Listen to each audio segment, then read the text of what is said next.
How's the brace? Are you comfortable?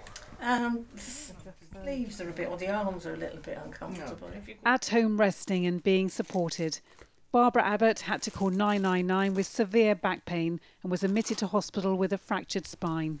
She's now out of hospital thanks to Thanet Health's acute response team. I'd got to the stage where I didn't really need to be in hospital anymore. There was a possibility that I'd have to go into a cottage hospital until they found these wonderful art people. Thanet Health is a primary care home rapid test site. It works closely with the Queen Elizabeth, the Queen Mother Hospital in Margate, one of many hospitals struggling with high waiting times in A&E. You're with me. I am. I'm not going anywhere. A year ago, they set up an acute response team, a multidisciplinary team including GPs, nurses and voluntary care agencies to help relieve the pressure by treating people in their own homes, avoiding unnecessary hospital admissions and enabling early discharges. We have had some problems with our A&E, which is a real challenge for them. They have felt a little bit of support from us by being able to take away those very complicated patients who actually just end up in the hospital just because they don't have any place of safety in the community. That's what we do. We give them that safety net around. We put a safety net around those patients. We try and at least avoid 10 to 20% of the hospital admissions, and this is focusing on largely on the elderly population, as well as people with long-term conditions that could be very well managed in the community. Granta and Shelford Primary Care Home in Cambridgeshire is bringing more services into the community that would normally have been provided in hospital.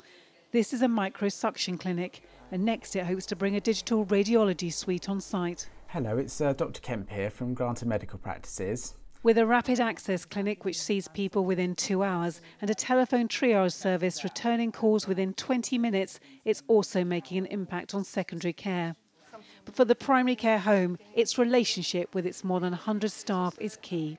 For every member of staff who's got a good idea, we're very open and willing to listen, to engage and to try things out. We don't offer the best pay, but we offer enormous respect.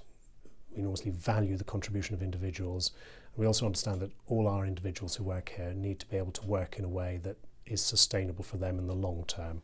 Granta currently has a waiting list of GPs wanting to join the practice and plans to move to a John Lewis-style model of ownership with all staff having a stake in the business. From a nursing perspective, to be engaged and involved in development and for your opinions to be sought and to be part of that growth is an amazing opportunity, and we're very well supported in our learning, in our ideas, we're listened to, and we feel that we can actually make a difference. Newport Pagnell Medical Practice has an integrated team and employs all of its district nurses and community matrons. He was just his usual self when I saw him yesterday.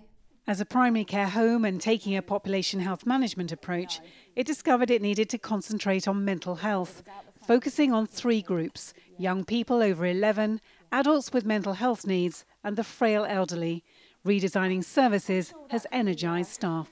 The great thing about primary care home is it introduces so much positivity and buzz and excitement. Our meetings, people come out and go, wow, I haven't felt like that for a long time. And it takes clinicians back to the original inspiration really that made them want to be a clinician and want to be involved in this work. Because it's about clinicians designing care around the needs of their patients. And that kind of phrase has been used a lot, but this is different.